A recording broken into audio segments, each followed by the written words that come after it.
Okay, so what's up guys? Another vlog, another episode, another event naman tayo guys. So we are going to Pasig. Ayan, so ito yung first time natin mag sound system out of Cavite. So Pasig. Ayan, so nandito na kami, malapit na kami. Puno yung kotse natin kasi may package tong House Magician. Okay, so we are going to Valle Verde 6 sa Pasig. Ayan, so doon ang ating setup ngayon. Ayan, so punong-puno yan. At loaded din ang ating rack sa taas. Baka manakaw ang cellphone. Okay, so guys, dito tayo sa Valle Verde. Ayan, bababa tayong gamit. Ito ang ating venue. So medyo malaking venue, pero close naman yan. So kayang-kaya naman ang ating sound system yan.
Ayun guys, i-set up pa rin tayo. Yan, dalawang speaker. Let's go. Mamaya mag-sound check tayo. Yung dalawang yung ilaw natin sa likod, mamaya pa bubuksan yan. Tapos maglalatag tayo dito ng 4 na LP001. Let's go. Yan guys, maglalagay tayo ng LP001 sa stage. Dalawa dito sa taas, dalawa sa baba. Tara.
our birthday girl. Alright. Okay, now please look at the camera in the video. Alright. Picture, picture.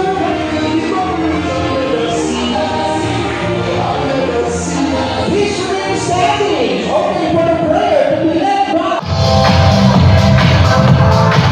And jump. Yeah.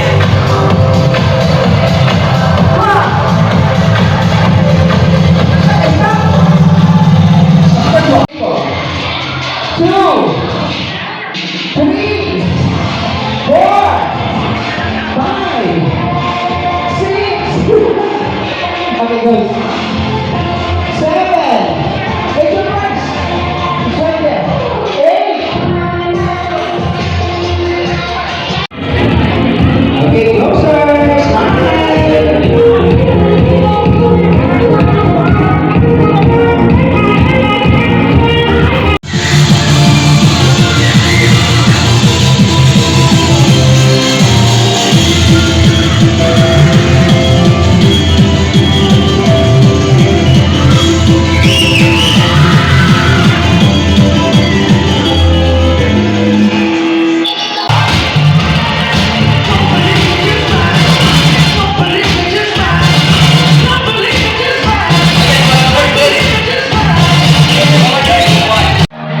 So yun guys, tapos na ang event namin. And naging successful ang event. Let's go. Maraming salamat. Akap na tayo guys. Let's go! Woo!